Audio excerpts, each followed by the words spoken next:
The movie The Exorcist was inspired by a real case of a 14-year-old boy who underwent a series of exorcisms in 1949. If you're a fan of all things interesting and horrific, follow along because that's what I make videos on. Now, back to the story. The teen was given the alias Roland Doe, and the writer of the Exorcist novel, William Peter Blatty, first heard of the possession and exorcisms from his professor at Georgetown University, since his professor was also a priest.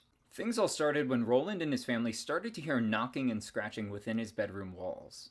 Over time, things continued to escalate until the family's minister reached out to the parapsychology laboratory at Duke University in North Carolina after he himself witnessed chairs in the family's home moving on their own and how Roland's bed would actually shake when he lied in it.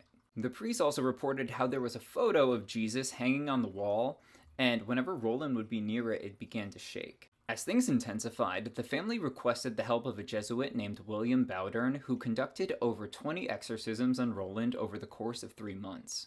And it's recorded that a total of 14 people witnessed some of these exorcisms. During these exorcisms, the sound of scratching that plagued the family would be heard, and also a religious relic that the priest brought was thrown down onto the floor without anybody touching it. Then one evening, Roland starts to scream as he feels a pain coming from his ribcage, and when he lifts up his shirt, he sees the word Lewis written on him in scratches.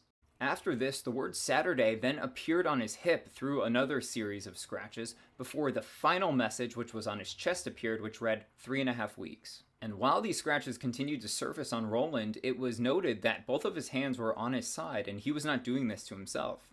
Without many other options, the family decided to take the messages that were written on him as a sign to relocate to St. Louis to treat him there.